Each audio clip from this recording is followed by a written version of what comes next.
like to move on to How many pages are in that? Pawpaw Patch has, let's see, ooh, you exceeded by Excuse me. 259. Boy, I remember adding some stuff in that pages. one. I remember stuffing this one. But it worked.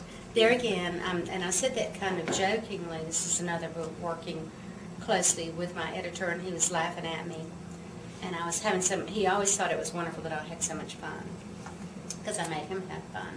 Because he dealt with a lot of people, big name commercial writers who were, real bitches. So he thought it was fun working with me. And I was his only literary author, too, so he was having fun with that. He didn't have to take me seriously. I was a token literary author. Excuse me. But he always had so much faith in me. And in this one, my sister had told me a story. I was almost finished and we were doing the editing.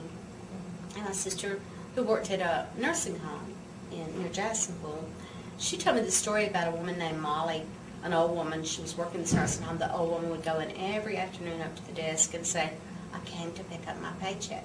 I've got to go home and cook. And every day Molly would do that. And I was just so moved because she'd ended up, I thought of her as an old factory worker, came to pick up her paycheck, go home and cook. And I became just overwhelmed by that image and overwhelmed by what that meant. And it moved me. And so I wrote a whole section that didn't go in here at all about that, about Molly. And my editor said, when it went back in, and he was looking at what I had just done, and back then you had to mail it back too, overnight, because we didn't have email, which has been a wonderful experience, is working with Just All and having email, and immediately we're mailing, even on Christmas Day, which makes you crazy. But on this one, was mailing it back, and then my editor, I didn't mention it, and he looked at it and he said, well, I don't think it really fits there. He called me. I don't know that that fits. And I said, but I liked it there. It kind of does, and I tried to give him a reason, and it didn't have a reason. And he said, well, even Macbeth wasn't perfect. So he let me do what I wanted to do, and that was a wonderful thing. I don't think many writers have that experience where they're really working with an editor who says, do what you want.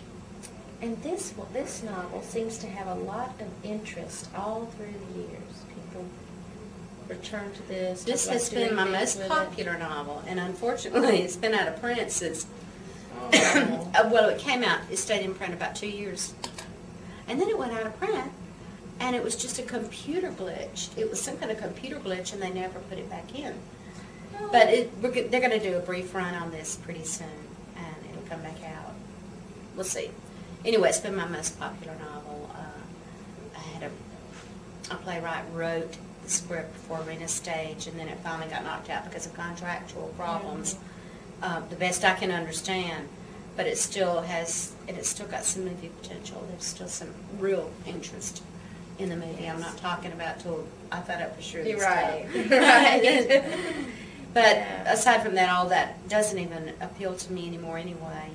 It's like I said, the money doesn't appeal, and that's where the money comes from, is film. So I don't pay any attention to that kind of stuff. But I did enjoy that book. Thanks too. And you're happy with it? And there I thought I was writing a Margaret Atwood novel. I was in love with Margaret Atwood, and she'd written a novel, a friendship novel, called The Cat's Eye, or Cat's Eye. And I had read it, and then I wanted to write a friendship novel, and it turned out to be this, which is not so much that, but sort of.